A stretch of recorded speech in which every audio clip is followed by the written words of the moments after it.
ಕೊಂಡಿರೋದು ಬಹಳ ದುಃಖವಾದ ಸಂಗತಿ. ಸಾರಸ್ವತ ಲೋಕದ ಮಹಾ ಕೊಂಡಿ ಇವತ್ತು ಕಳಚಿದೆ. ಅವರು ನಿಜವಾಗ್ಲೂ ಹೇಳಬೇಕು ಅಂದ್ರೆ ಭೈರಪ್ಪನವರು ಜ್ಞಾನಪೀಠಿಗಳು.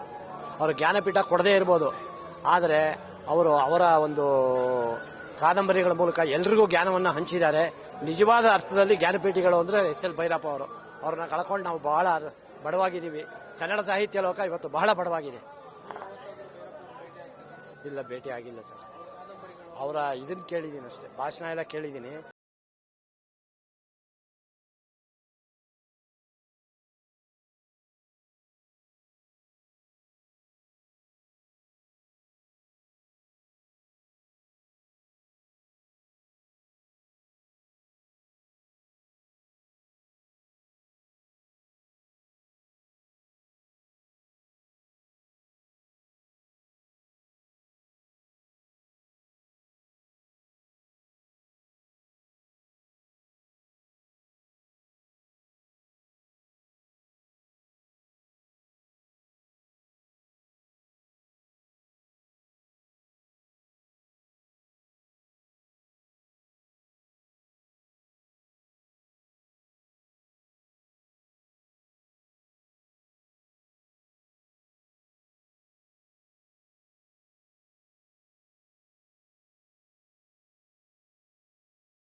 ಇದುವರೆಗೂ ಜ್ಞಾನಪೀಠ ಪ್ರಶಸ್ತಿ ಕೊಡದೇ ಇರೋದು ಒಂದು ದುಃಖದ ಸಂಗತಿ. ತುಂಬಾ ವಿಷಾದವಾಗಿರ್ತಕ್ಕಂಥ ಸಂಗತಿ ಅಂದ್ರೆ ಅದು ಒಂದೇನೆ.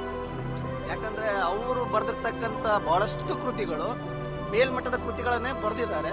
ಆದ್ರೆ ಯಾವುದೇ ಕಾರಣಕ್ಕೂ ಅವರಿಗೆ ಜ್ಞಾನಪೀಠ ಕೊಡದೇ ಇರತಕ್ಕಂಥದ್ದು ತುಂಬಾ ನೋವಿನ ಸಂಗತಿ.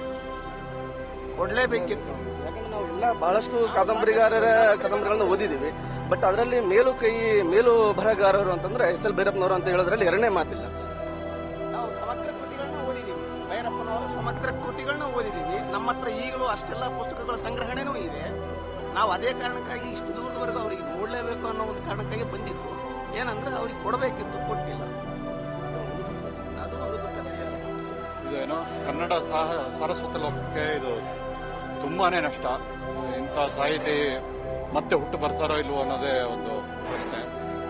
ಈಗಿನ ಸಾಹಿತಿಗಳಲ್ಲಿ ಇವರೇ ಅಗ್ರಗಣ್ಯರಾಗಿದ್ರು.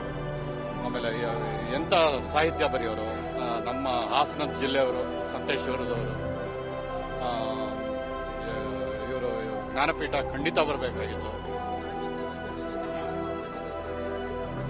ಹೌದು ಹೌದು. ಅವರು ಇತ್ತೀಚೆಗೆ ಸಂತೇಶ್ವರದ್ದು ಕೆರೆ ಹೂಳನ್ನೆಲ್ಲ ತೆಗೆಸಿದ್ರು. ಅಲ್ಲಿಂದ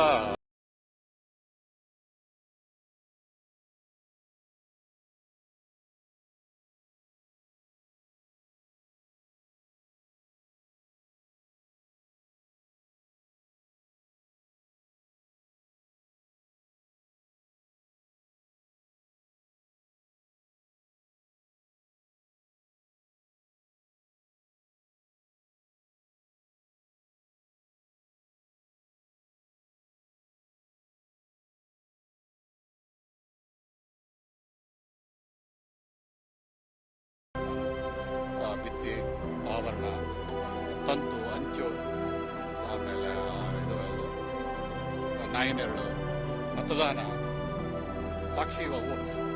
ಶನಿವಾರ ಒಂದು ಬುಕ್ ತಗೊಂಬಂದು ಸಾಕ್ಷಿ ತಗೊಂಬಂದು ಇಟ್ಕೊಂಡಿದ್ದೆ ಓದೋಣ ಅಂತ. ಆದರೆ ನಿನ್ನೆ ಈ ಥರ ಅನಿಸ್ತು.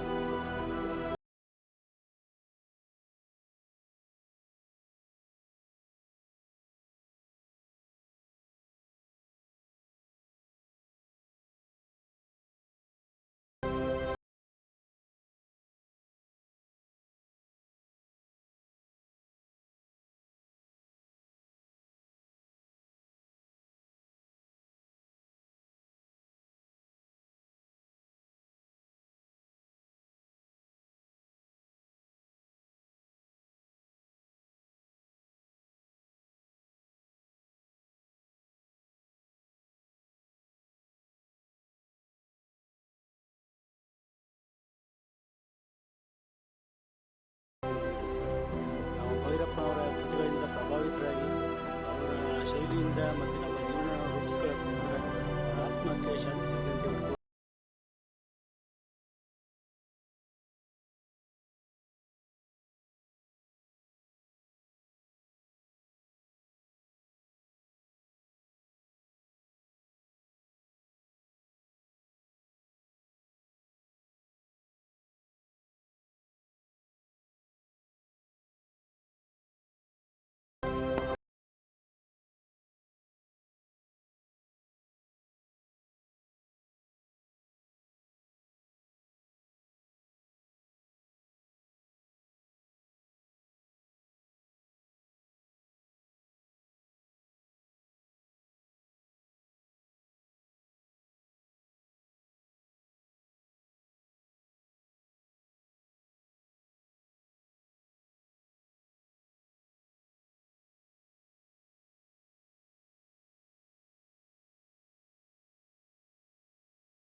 ಸಾರಿ ಹೋಗಿದ್ದೀನಿ.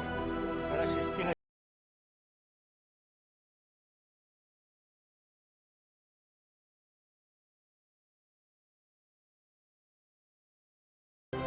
ನಾನು ಭೈರಪ್ಪನವ್ರನ್ನ ಭಾಳ ಹತ್ತಿರದಿಂದ ನೋಡಿದ್ದೇನೆ. ಅವರು ಮೈಸೂರು ಮಹಾರಾಜ ಕಾಲೇಜಲ್ಲಿ ಮತ್ತು ಮಾನಣಿಸ್ ಕಾಲೇಜಲ್ಲಿ ಇದ್ದಾಗ ಅವರು ರೂಮು ಮತ್ತು ನಾನು ಗಣೇಶ್ ಬಿಡಿಯಲ್ಲಿ ಪರ್ಸನಲ್ ಮ್ಯಾನೇಜರ್ ಆದಾಗ ಆಪೋಸಿಟ್ ಆಗಿತ್ತು. ದಿವಸ ನೋಡ್ತಾ ಇದ್ವಿ ಮತ್ತು ಕ್ಯಾಂಟೀನಲ್ಲೂ ನೋಡ್ತಿದ್ವಿ.